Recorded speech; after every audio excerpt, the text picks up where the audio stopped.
sebelumnya Ibu akan mengecek absen kalian ya.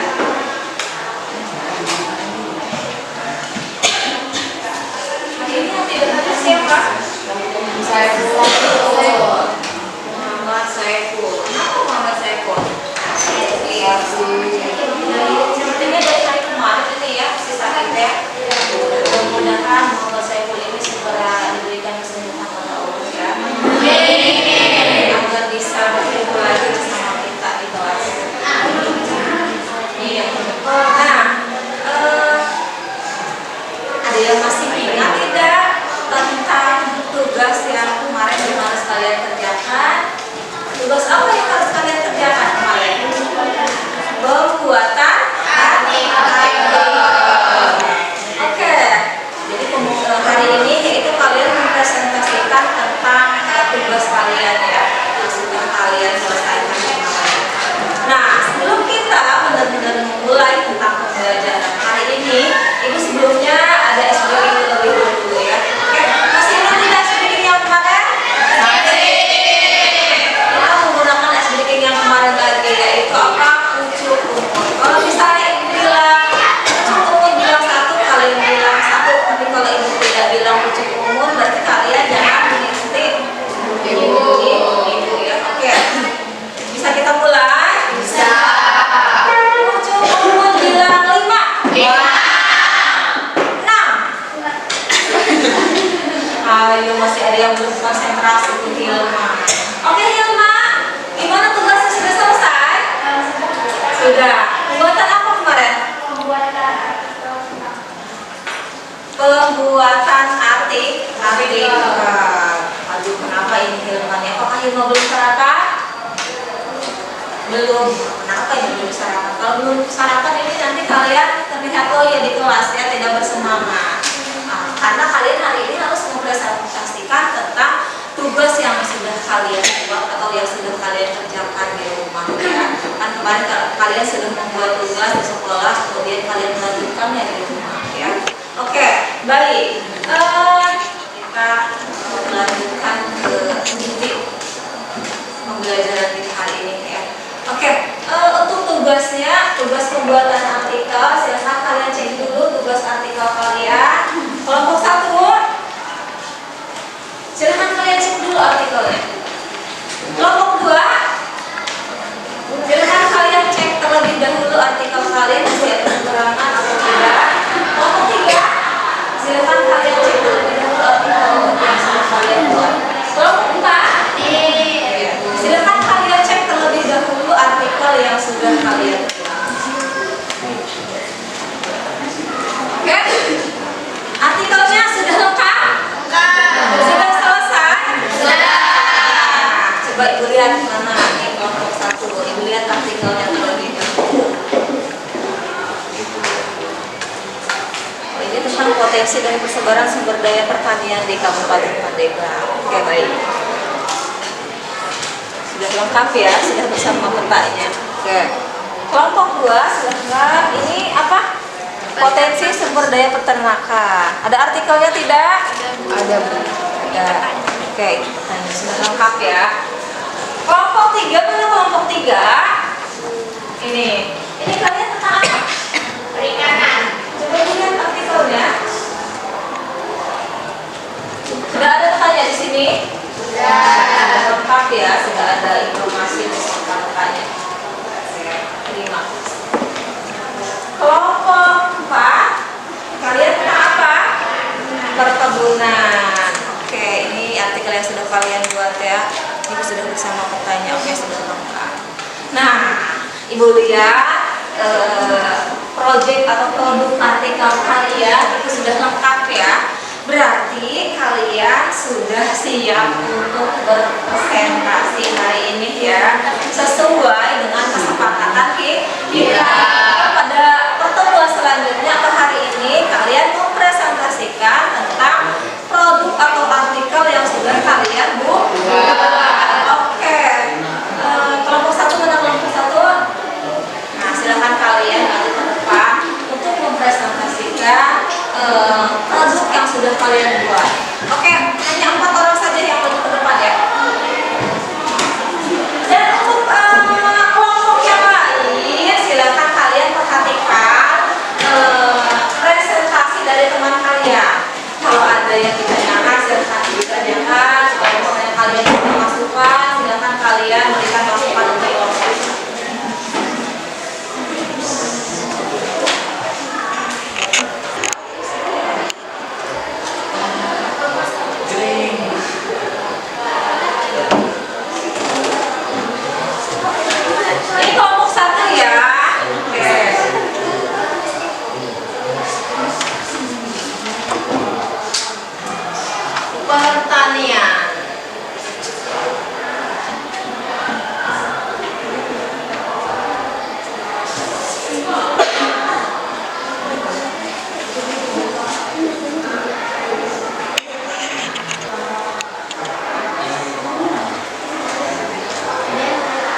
Assalamualaikum warahmatullahi wabarakatuh.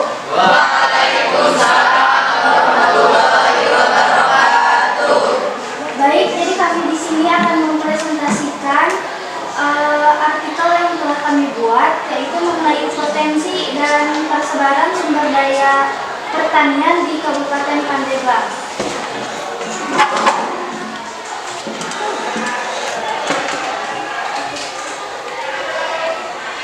Di sini terdapat PowerPoint yang mengenai potensi dan persebaran sumber daya pertanian di Kabupaten Pandeglang. Langsung saja, potensi sumber daya pertanian. Kabupaten Pandeglang merupakan salah satu daerah kabupaten yang terdapat di Provinsi Banten.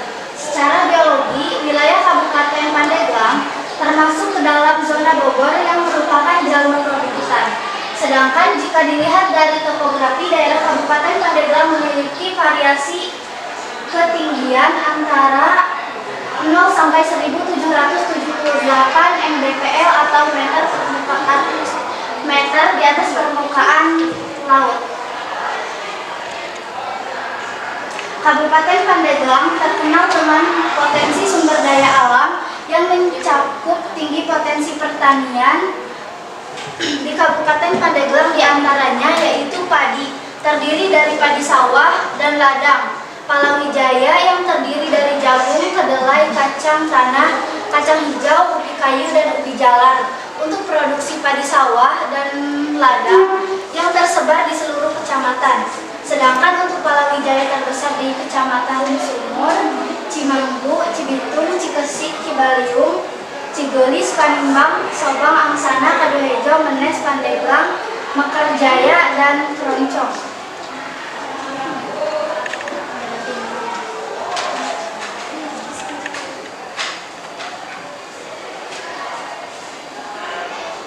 Dampak positif sumber daya pertanian yaitu dirasakan oleh masyarakat Kabupaten Pandeglang dari sumber daya pertanian memenuhi ketahanan pangan yang dibutuhkan oleh masyarakat sebagai sumber penghasilan, mengurangi banjir, sosial budaya, dan pendidikan. Sedangkan manfaat yang dirasakan oleh pemerintah dan sumber daya pertanian yaitu menciptakan lapangan pekerjaan, mempercepat pembangunan, membangun perekonomian daerah, dan pengentasan kemiskinan. Pengelolaan sumber daya pertanian. Pemerintah Kabupaten Pandeglang sudah menerapkan teknologi dalam sumber daya pertanian karena peran teknologi pertanian ini diharapkan akan dapat meningkatkan kualitas hasil pertanian serta memudahkan bagi para pengelola sektor pertanian untuk mendapatkan hasil kerja yang optimal. Permasalahan pengelolaan sumber daya pertanian.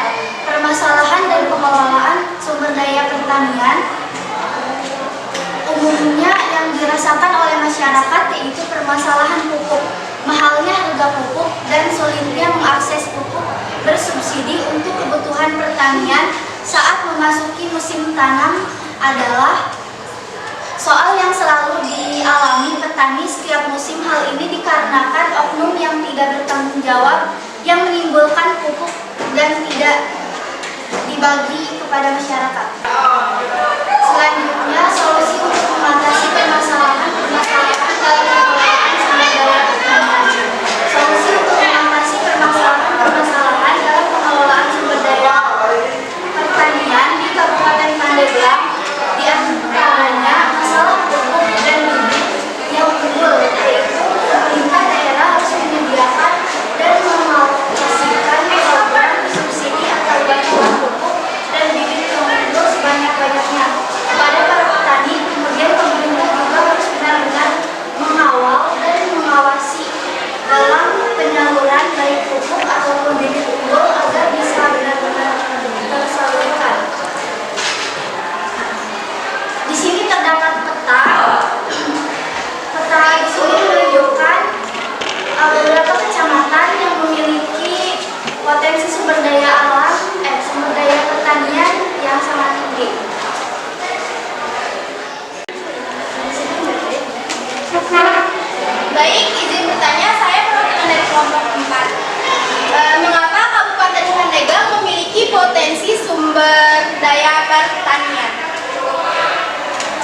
lagi.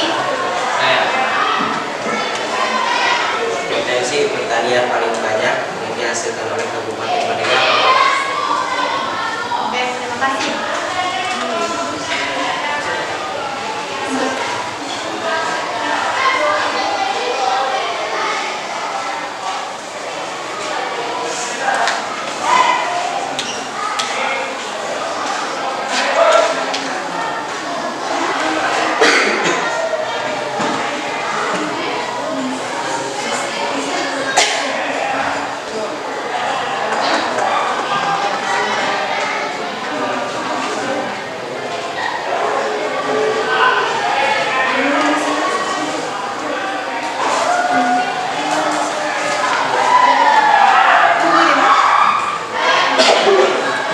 Oke, izin menjawab pertanyaan dari Nursal.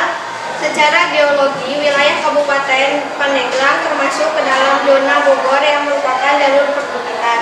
Sebagian besar topografi daerah Kabupaten Pandeglang adalah daratan rendah yang berada di daerah tengah dan selatan yang memiliki luas 85,7% dari luas keseluruhan Kabupaten Pandeglang.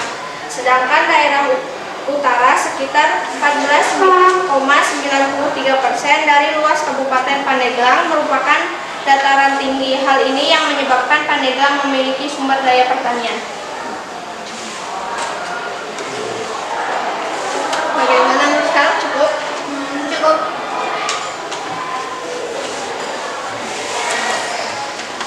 Izin menjawab dari Wande. Potensi pertanian yang banyak yaitu padi yang tersebar di seluruh kecamatan. Bagaimana Wande? Cukup? Baik, terima kasih.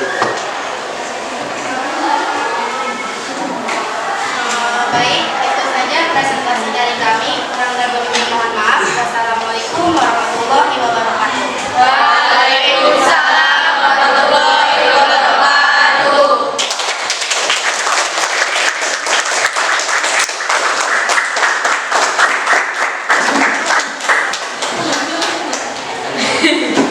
Nah, itu presentasi dari kelompok pertama ya. Nah, sekarang kita beralih ke kelompok yang kedua. Gimana kelompok kedua? Udah siap belum? Silakan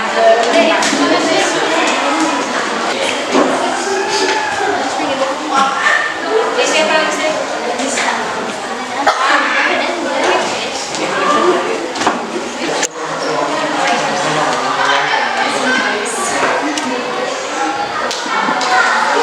Assalamualaikum warahmatullahi wabarakatuh.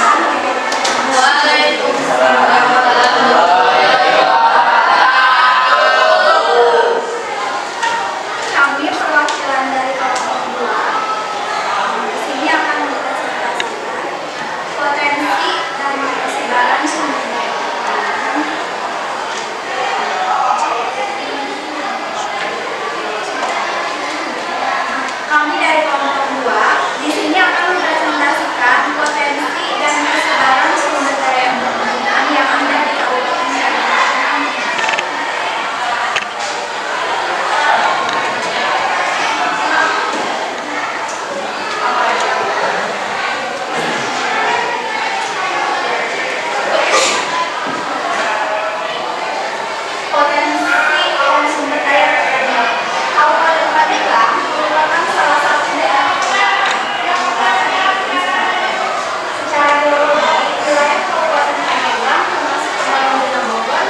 bagi pemerintah yaitu dapat menciptakan lapangan pekerjaan dan menambah pendapatan masyarakat. Selanjutnya pengelolaan sumber daya perkebunan di Kabupaten Pandeglang meliputi perusahaan perkebunan yang dikelola oleh suatu perusahaan berbentuk badan usaha badan hukum yang bergerak dalam kegiatan budidaya tanaman perkebunan di atas tanah yang dikuasai dan mendapat izin usaha. Sedangkan untuk tanaman perkebunan dibuat di badan usaha seperti yang diusahakan oleh rumah tangga usaha. Kemudian selanjutnya permasalahan pengelolaan sumber daya perkebunan. Permasalahan dalam pengelolaan sumber daya perkebunan diantaranya yaitu kemampuan sumber daya manusia yang masih rendah di dalam pengelolaannya. Tempatnya yang jauh dari pemukiman, fasilitas jalan yang kurang mendukung membuat masyarakat kurang dalam mengelola perkebunan.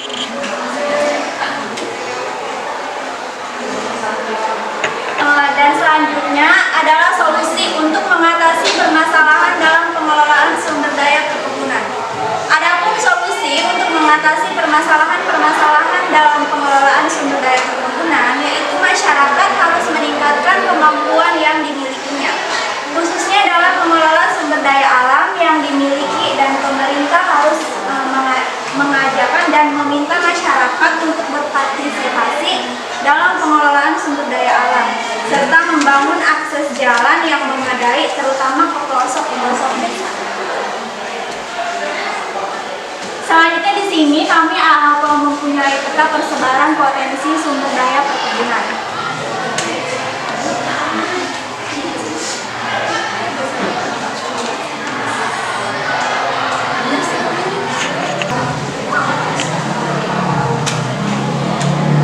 Baik, ada yang ingin ditanyakan?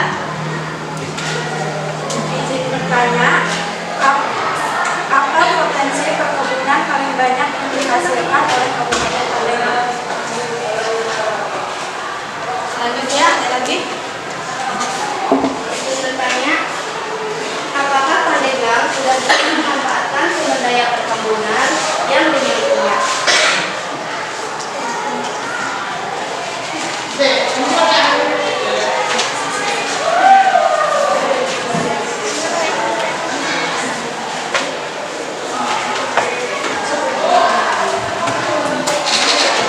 Izin menjawab pertanyaan dari Anies.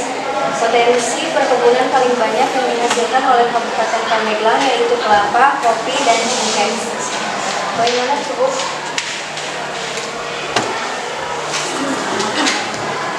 Izin menjawab pertanyaan dari Irma. Sudah bisa, yaitu aren. Aren kan sudah ada produksi hasilnya, yaitu gula merah. Cukup? Cukup.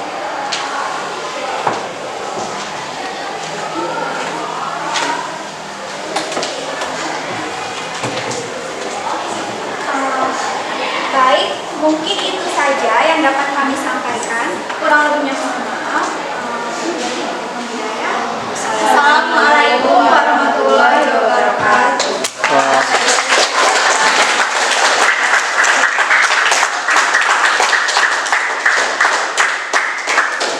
Itu penampilan dari kelompok yang kedua ya. Sudah sangat luar biasa mempresentasikan hasil artikelnya tadi di depan kelas.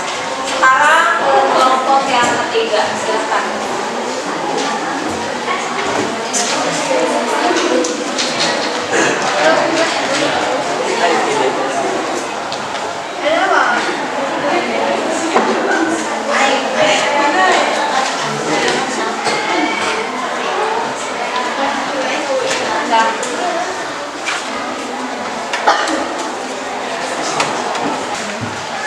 Assalamualaikum warahmatullahi wabarakatuh.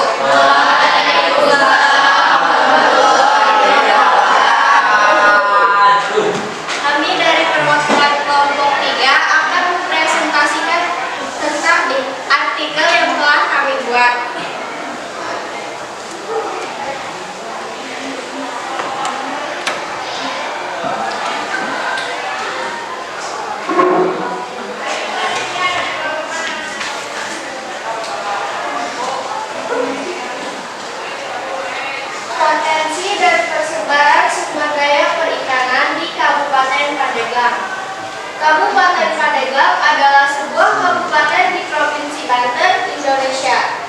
Ibu kotanya adalah Pandeglang. Kabupaten ini berbatasan dengan Kabupaten Serang di utara, Kabupaten Lebak di timur, serta Samudra Indonesia di barat dan selatan.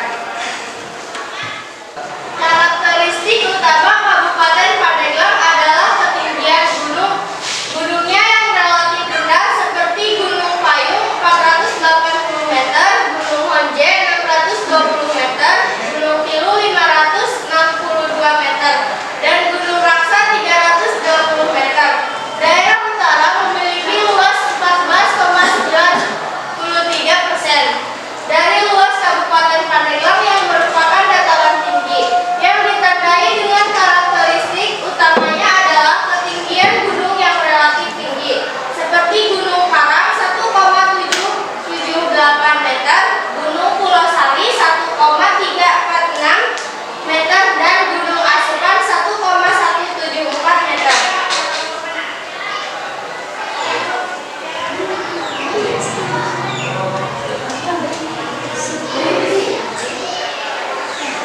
Potensi sumber daya perikanan. Dalam pengembangan usaha penangkapan ikan ini perlu mengetahui komoditas unggulan di suatu daerah sehingga dapat memberikan suatu informasi tentang komoditas ikan, apa yang akan dikembangkan dan dapat meningkatkan sektor perekonomian Kabupaten Pandeglang.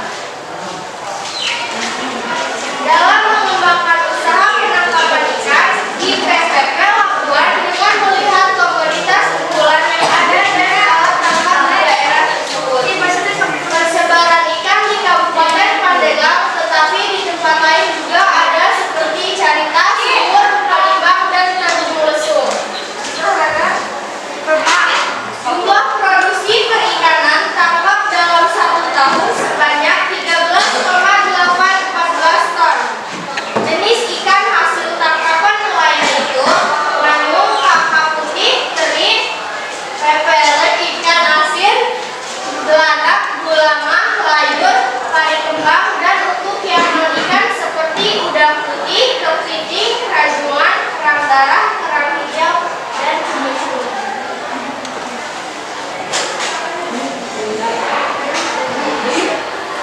Dampak positif sumber daya perikanan. Dampak positif dari interaksi nelayan menjala ikan di laut. Nelayan mendapatkan penghasilan dari penjualan ikan yang ditangkap, meningkatkan kesejahteraan masyarakat pesisir pantai, sehingga dengan adanya laut perekonomian masyarakat Pandeglang terbantu. Pengelolaan sumber daya perikanan. Pengelolaan sumber daya ikan adalah suatu proses yang terintegrasi mulai dari pengumpulan informasi, analisis, perencanaan, konsultasi, pengembalian keputusan, alokasi sumber, dan implementasinya dalam rangka menjamin kelangsungan produktivitas serta pencapaian tujuan pengelolaan. Tujuan utama pengelolaan sumber daya ikan adalah untuk 1. Menjaga kelestarian produksi, terutama melalui berbagai regulasi serta tindakan perbaikan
bertanya, sebutkan pengelolaan sumber daya ikan di Kabupaten Pandeglang. Ada lagi? Izin bertanya. Saya perwakilan dari kelompok 4. Apa dampak positif yang dirasakan oleh masyarakat Pandeglang dari adanya potensi perikanan?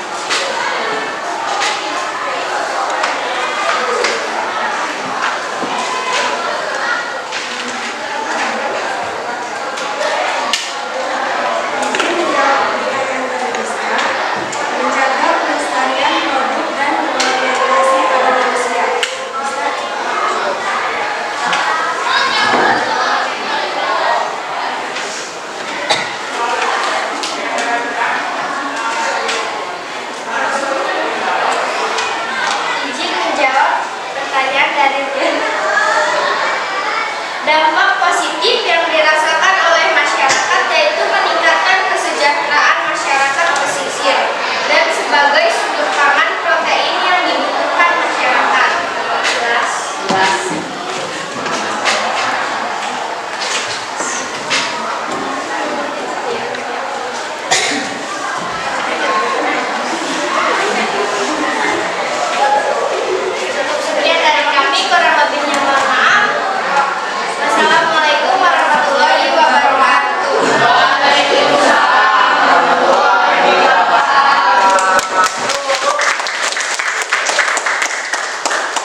sumber daya pertanian di Kabupaten Pandeglang yang dirasakan oleh masyarakat dan pemerintah dari adanya usaha peternakan, yaitu sebagai mata pencaharian masyarakat sekitar, sebagai penghasil protein hewan yang penting bagi masyarakat, sebagai penanggulangan dari masalah pengangguran, sebagai penghasil konsumsi dan peningkatan ekonomi masyarakat yang terjadi di daerah tersebut, sedangkan bagi pemerintah daerah yaitu meningkatkan penghasilan daerah. Pengelolaan sumber daya peternakan. Pengelolaan sumber daya peternakan di Kabupaten Pandeglang yaitu dengan melakukan pembibitan atau breeding, pemberian pakan atau tedding, pengendalian penyakit, giselse kontrol, dan peralatan untuk kekandalan. Permasalahan pengelolaan sumber daya peternakan. Permasalahan yang terdapat dari usaha peternakan antara lain yaitu hama dan penyakit yang menyerang hewan ternak, kebersihan kandang, polusi atau pencemaran udara, pengelolaan sumber atau hujan sisa dari hewan ternak atau limbah ternak. Solusi pengelolaan sumber daya peternakan. Adapun solusi untuk mengatasi permasalahan dalam pengelolaan sumber daya peternakan yang harus dilakukan oleh pemerintah juga masyarakat, yaitu dengan melakukan berbagai cara, diantaranya dengan pengendalian penyakit, melakukan pembersihan kandang secara teratur, membuang limbah secara berkala, dan tidak membuangnya sembarangan. Ini dia peta persebaran potensi sumber daya peternakan. Baik, untuk kelompok lain ada yang ingin ditanyakan?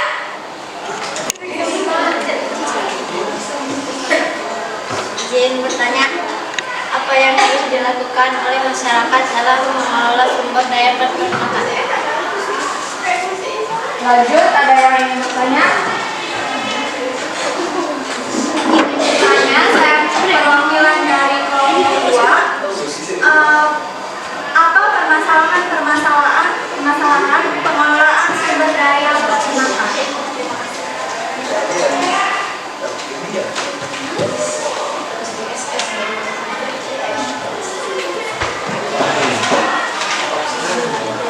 Baik, saya akan menjawab pertanyaan dari Rizka, yaitu dengan cara melakukan pembibitan, pemberian pakan, pengendalian penyakit, dan peralatan untuk perkandangan. Gimana, jelas Rizka?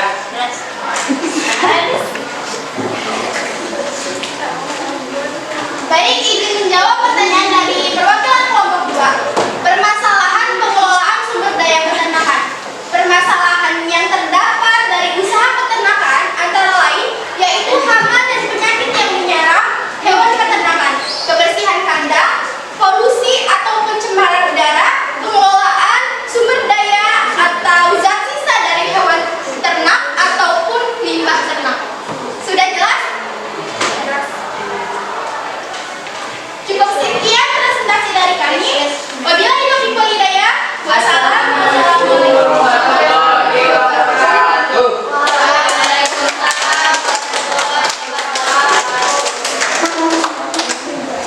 Oke, itu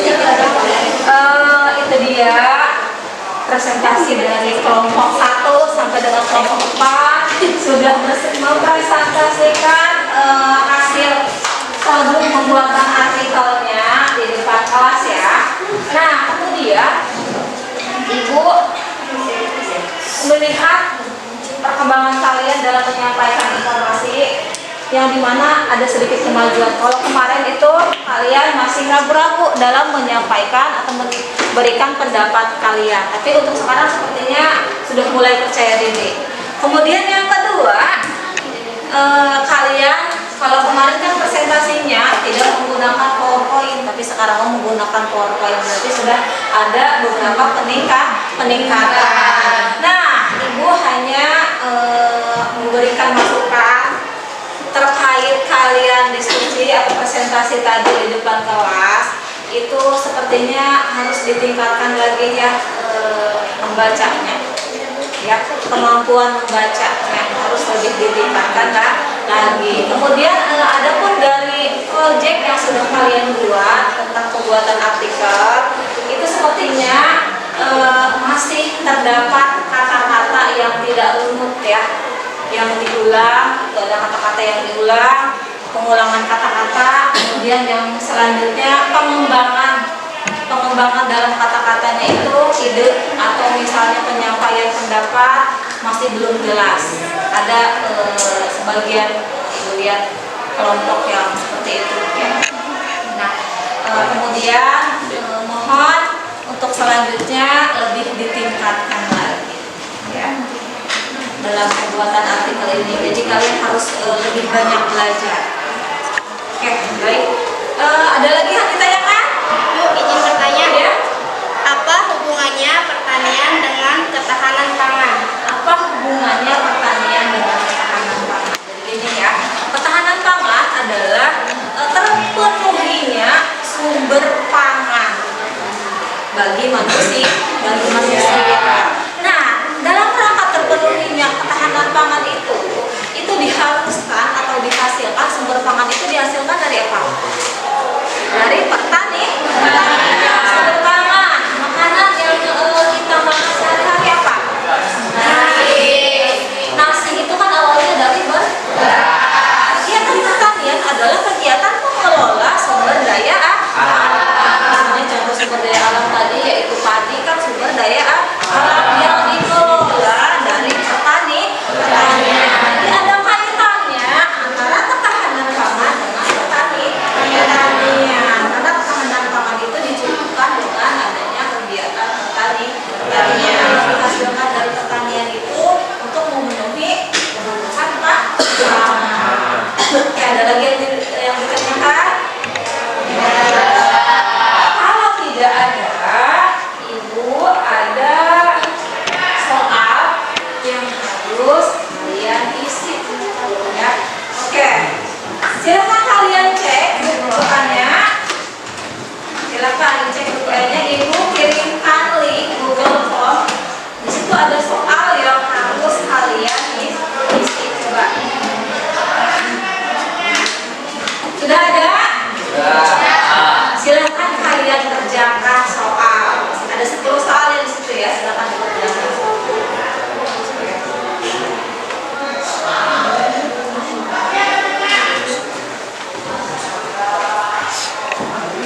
Baik, sudah? Nah, Ibu ada jurnal refleksi yang harus kalian isi ya.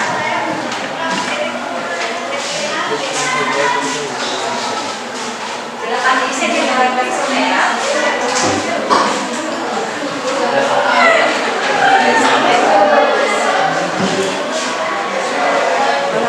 Silakan isi jurnal refleksinya ya. Silakan isi.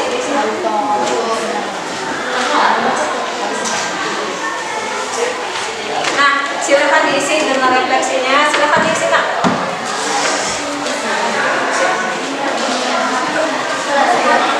Isi.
Tadi kalian sudah mengisi soal ya, sudah mengisi jurnal refleksi ini. Nah, sekarang Ibu minta pendapat ke kalian. Kira-kira pembelajaran yang selanjutnya kalian pengen seperti apa nih? Yang menyenangkan. Kenapa? dikasih game, Bu. Oh, dikasih game. Berarti pertemuan selanjutnya harus ada games ya? Terus apa lagi kira-kira? Pembelajaran yang selanjutnya kalian pengen seperti apa? Lebih asik lagi. Tambahin lagi Bu ice breaking-nya. Oh, tambahin lagi ice breaking-nya. Oh, berarti nanti kita pertemuan selanjutnya lebih asik lagi. Ada games ya, sama ice breaking ditambahin lagi. Pokoknya